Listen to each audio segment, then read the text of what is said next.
Marco polo ছিলেন একজন Italian পরিব্রাজক, বণিক ও লেখক, যিনি মধ্যযুগে ইউরোপ থেকে এশিয়া ভ্রমণের জন্য বিখ্যাত হয়ে ওঠেন।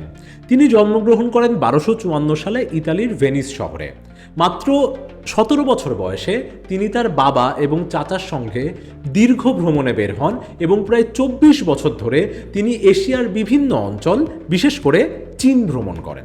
মার্কো পোলোর সবচেয়ে বড় অবদান হল তিনি ছিলেন ইউরোপের অন্যতম প্রথম ব্যক্তি যিনি মঙ্গোল সাম্রাজ্যের অধীনে চীনের রাজদরবারে কুবলাই খানের সঙ্গে সরাসরি দেখা করেন এবং সেই সময় ও সভ্যতার বিস্ময়কর বিবরণ লিখে যান।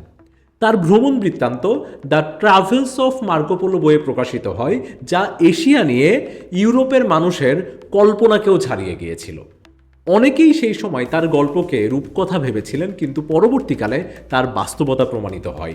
মার্কো পোলোর বই মূলত ইউরোপ এবং এশিয়ার মধ্যে জানালা খুলে দেয় এবং পরবর্তীকালে ক্রিস্টোফার কলম্বাস সহ আরও অনেক অভিযাত্রী তার লেখা পড়ে অনুপ্রাণিত হন।